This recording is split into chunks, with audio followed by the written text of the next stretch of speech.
ዜና ፖለቲካዊ ቅልውላው ትግራይ ንምፍታሕ እቲ እንኳ አማራጺ ኩሉ ዝሓቀፈን አሳታፍን ዝኾነ ለዘብብ ምግባር አፈላላይ ብዝሰልጠነ አገባብ ዘፍትሐሉ ብሔራዊ ዋዕላ ክጽዋዕ ይግባእ ክብል ሕብረት ማሕበር ሲቪል ማሕበረሰብ ትግራይ ኣብ ዘውፅኦ መግለጺ ጸዊዑ ለበዳ ሕማም ንፍዮ ኣብ ትግራይ ኣብ 10 ወረዳታት ከም ዝተረኣየ ቢሮ ጥዕና ትግራይ ኣፍሊጡ ኣብ ደቡብ አፍሪካ 44 ኢትዮጵያውያን ኣብ ሓደ ገዛ ተዓጽዮም ከም ዝተረኸቡ ተሓቢሩ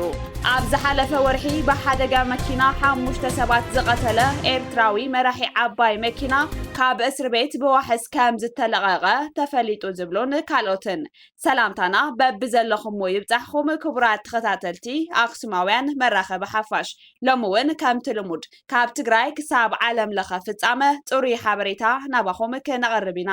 ነቪድዮና ላይክ ቻነልና ሳብስክራይብ ብምግባር ኣባል ቤተሰብና ይኹኑ ኣክሱማውያን መራኸቢ ሓፋሽ ንቕሓት ነቕድም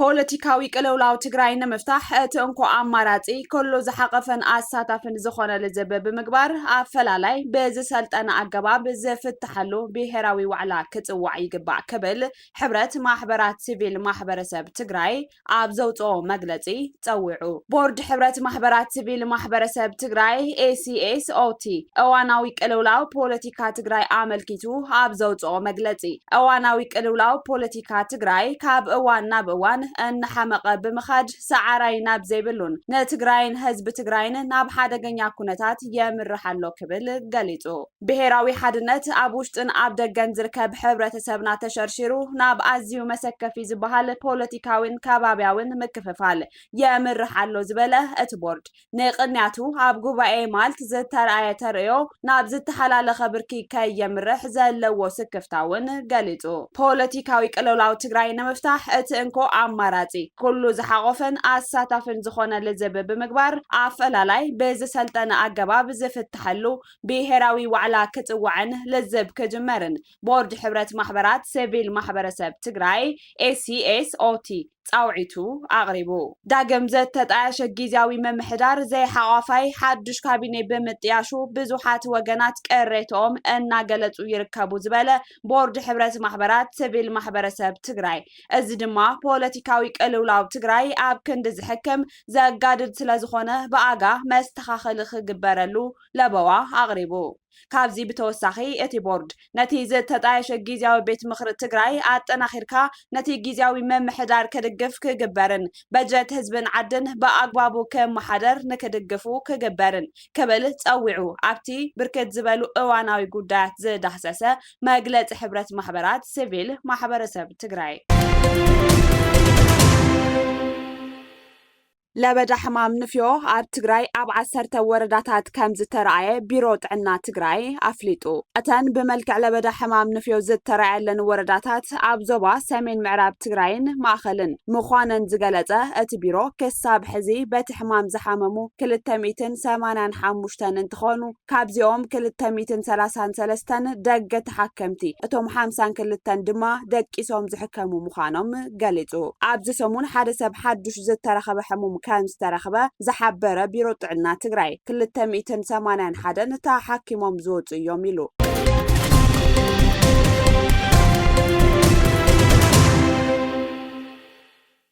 ኣብ ደቡብ አፍሪካ 44 ኢትዮጵያውያን ኣብ ሓደ ገዛ ተዓጽዮም ከም ዝተረኸቡ ተሓቢሩ ፖሊስ ጆሃንስበርግ ብሓሙስ ባሕቲ ጉንበት 2025 ልዕሊ 40 ኢትዮጵያውያን ብዘይ ፍቃዶም ኣብ ሓደ ገዛ ተዓጽዮም ከም ዝረኸበ ኣፍሊጡ ወሃቢ ቃል ፖሊስ እቲ ከባቢ ንማዕከናት ዜና ኣብ ዝሃቦ መግለጺ እቶም ዘይሕጋውያን ስደተኛታት ምዃኖም ዝእመነሎም ኢትዮጵያውያን ኣባላት ፖሊስ ኣብቲ ከባቢ ፍተሻ ኣብ ዘካየድሉ እዋን ንዘስምዕዎ ድምፅን ኣውያትን ጽዒቡ ኣብ ሓደ ገዛ ተዓጽዮም ከም ዝተረኸቡ ሓቢሩ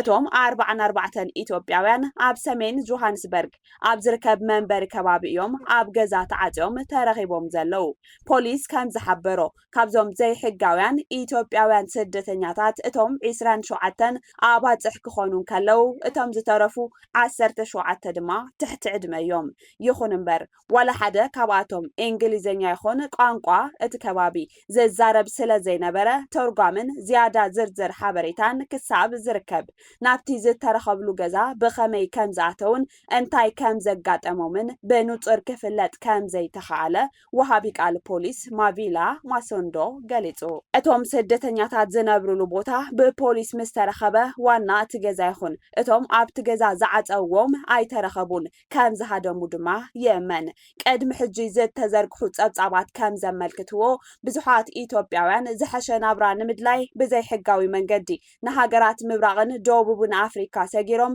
ናብ ደቡብ ኣፍሪካ ያቱ ኣብ መንገዶም ከዓ ብኣሰጋገርቲ ሰባት ዝተፈላለየ ዓይነት ገሰትን ዓመፅን ይበጽሖም ቀድሚ ሕጂ ሰበስልጣን መንግስቲ ደቡብ ኣፍሪካን ዓለም ለኻዊ ትካል ፖሊሲ ኢንተርፖልን ኢትዮጵያውያን ስደተኛታት ናብ ደቡብ ኣፍሪካ ንምእታው ኣብ ዝፍጸም ዘይ ሕጋዊ ምስግጋር ደቂ ሰባት ስክፍቶም ገሊጾም ነይሮም ናብ ደቡብ ኣፍሪካ ዝብገሱ ኢትዮጵያውያን መብዛሕትኡ ግዜ ዝገብርዎ ጉዕዞን ዝጸንሕሉ ኩነታትን ንጥዕንኦም ይኹን ህይወቶም ኣብ ሓደጋ ዘውድቕ ምዃኑ ኣብ ሕሉፍ ዘጋጠሙ ፍጻመታት የመልክቱ ቅድሚ ሒደት ዓመታት ኣብ ሞዛምቢክ ብውሕዱ 64 ኢትዮጵያውያን ኣየር ብዘይረኽብሉ ኩነታት ብመኪና እናተጋዓዙ ሞይቶም ተረኺቦም ብተመሳሳሊ 30 ሬሳታት ናይቶም ናብ ደቡብ ኣፍሪካ ዝጓዓዙ ዝነበሩ ኢትዮጵያውያን እውን ኣብ ጀምላዊ መቃብር ተረኺቡ ኢትዮጵያውያን ብዘይ ሕጋውያን ኣሰጋገር ተቢሎም ናብ ደቡብ ኣፍሪካ ንምጓዓዝ ብዙሕ ገንዘብ ይኸፍሉ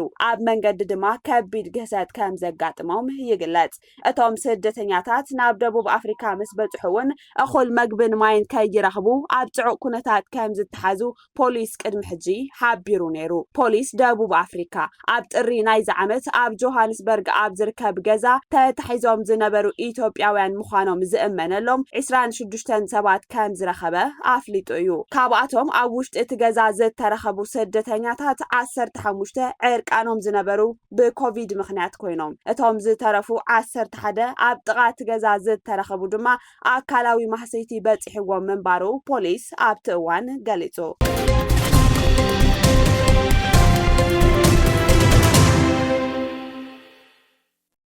ኣብ ዝሓለፈ ወርሒ በሓደጋ መኪና 5 ሰብ ዝቐተለ ኤርትራዊ መራሒ ዓባይ መኪና ካብ እስር ቤት ብዋሕስ ከም ዝተለቐቐ ተፈሊጡ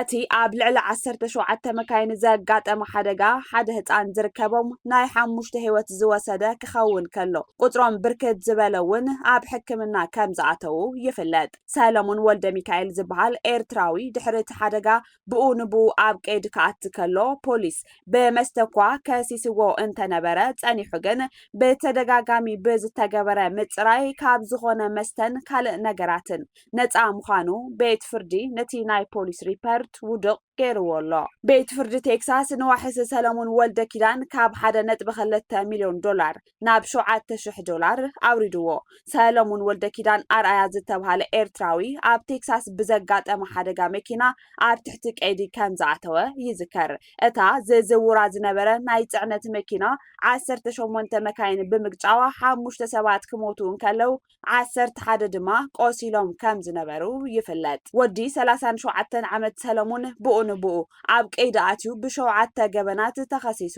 1.2 ሚልዮን ዶላር ዋሕስ ከቕርብ ተሓቲቱ ነይሩ ኣብቲ ጸብጻብ ፖሊስ ሰለሞን ነዚ ሓደጋ ዘብጽሖ ሰኺሩ ምንባር እኳ እንተተገልጸ ኣብ ዝተገበረ ምርመራ ግን ዝኾነ ኣልከላዊ መስተ ይኹን ሓሽሽ ከም ዘይተጠቐመ ተረጋጊጹ ነዚ ስዒቡ እቶም ጠበቓታት እቲ ዝተሓተተ ዋሕስ ክቕነስ ናብ ቤት ፍርዲ ሓቲቶም ነይሮም ብተወሳኺ እቶም ጠበቓታት ንነፍሲ ወከፍ ክሲ ዋሕስ $1 ክውሰን ዝሓትት ምሕጽንታ ከም ዘቕረቡ ጸብጺብና ብድምር $7 እቲ ቤት ፍርዲ ነቲ ጉዳይ ድሕሪ ምግምጋሙ ነቲ ንሰለሞን ዘቐመጦ ናይ 1.2 ሚልዮን ዶላር ዋሕስ ከም ዘልዓሎ ትማሊ ኣፍሊጡ ስለዚ ንነፍሰ ወከፍ ክሲ $1,000 ዋሕስ ከቕርብ ብድምር $7,000 ዋሕስ ካብ ቤት ማእሰርቲ ክወፅእ ከም ዝተዓዘዘ ይግለጽ